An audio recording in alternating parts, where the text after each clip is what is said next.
Okay, so this filter is probably the cheesiest filter I've ever chosen, but I'm going with it because I'm about to talk about the 18 previous NBA players that just got indicted for a kickback scheme. Wow, let's talk about it. So, this came out of the Southern District of New York, which is one of the most talented Department of Justice divisions. They are the best and the brightest. So in that office, this is going to be a tough fight for these ex NBA players. So here's what we've got. An NBA, of course, is the National Basketball Association. In case you guys don't know.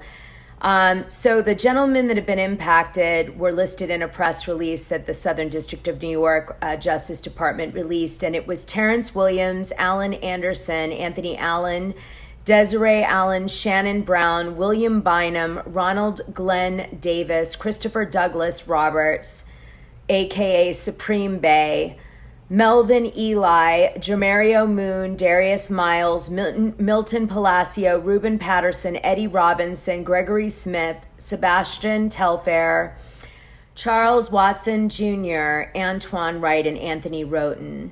So the fraud that they're saying was done was that these NBA players took out claims under the, I've got to just read this because it's a long name, National Basketball Association Health and Welfare Benefit Plan.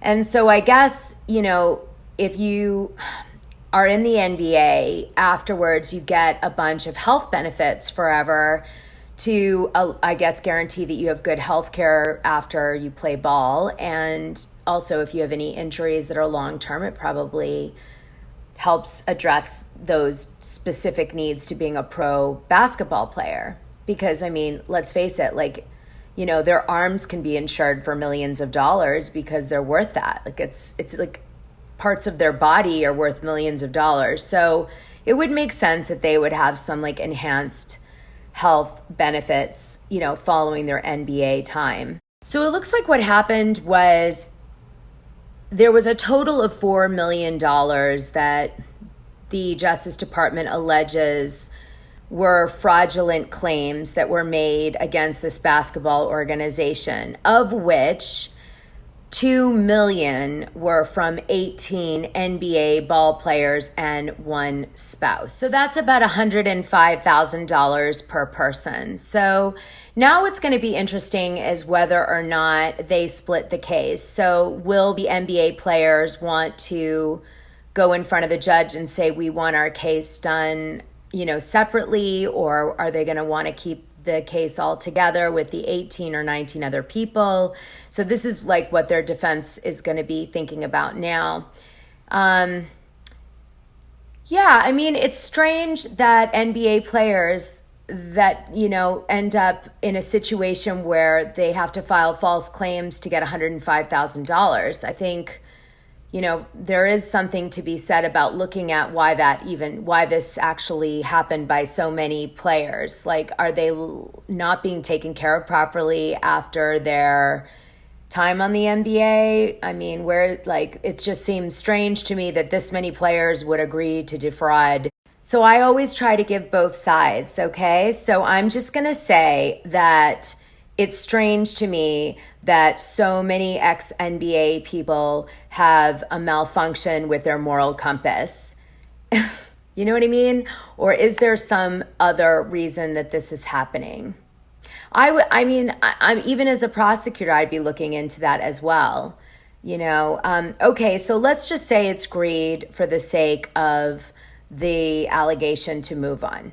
Now, I want to also point out something. In the Justice Department press release, they do have a contradiction. It says that FBI Assistant Director Michael J. Driscoll said, quote, "Today we've charged 18 former NBA players and one spouse for their alleged participation in a healthcare fraud scheme that resulted in nearly $2 million in losses to the National Basketball Association Health and Welfare Benefit Plan, and he goes on.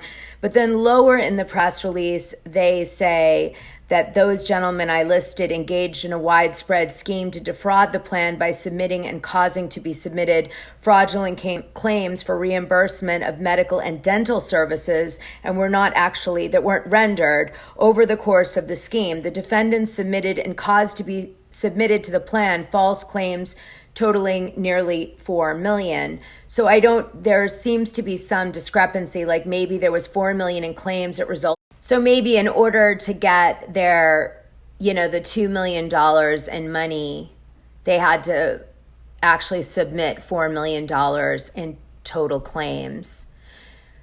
I guess I'm trying to figure this out. It's a little confusing. Now, the indictment reads that Terrence Williams is the mastermind in the scheme, and he was the one who recruited other players to do the scheme under the guise that he could get them fake invoices to support their fraudulent claims.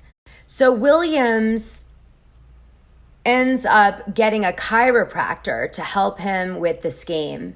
And I guess what happens is he convinces this chiropractor to write up invoices of services that he's not really providing to these individuals, and then they put them through the insurance.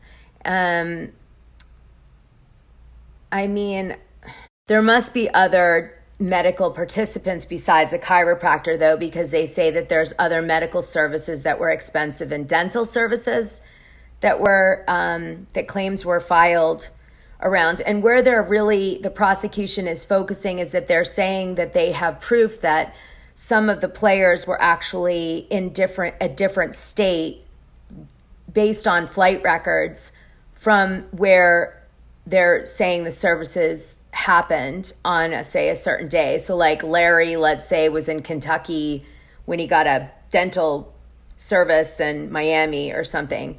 I guess that's it. So they're going to use that as a way of showing that these services never happened.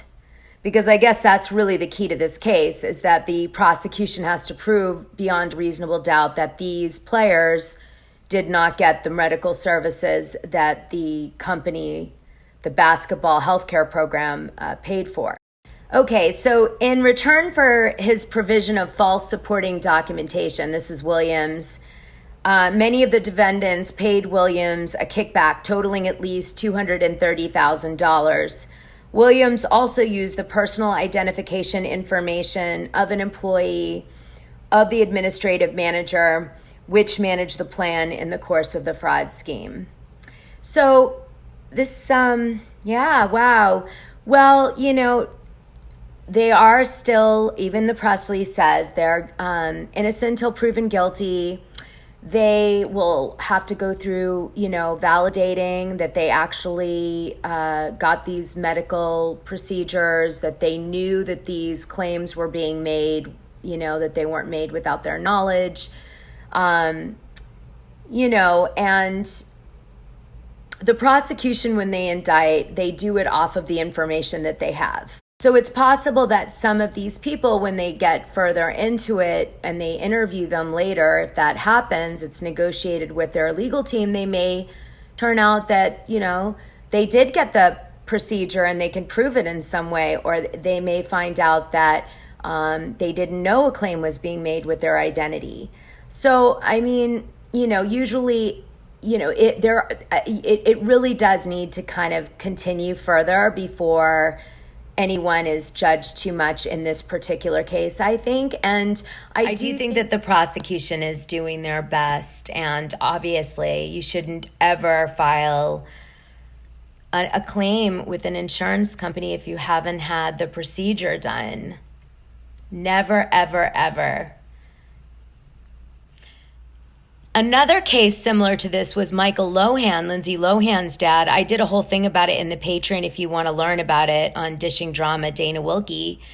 But Michael Lohan was indicted in April of 2021 for taking, I guess, kickbacks from filing claims at rehab organizations. I'm doing it from memory because I did a whole deep dive on this in the Patreon.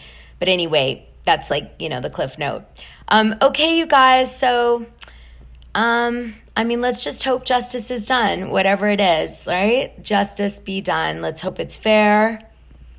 Let's hope that, let's just hope justice is done and it's fair.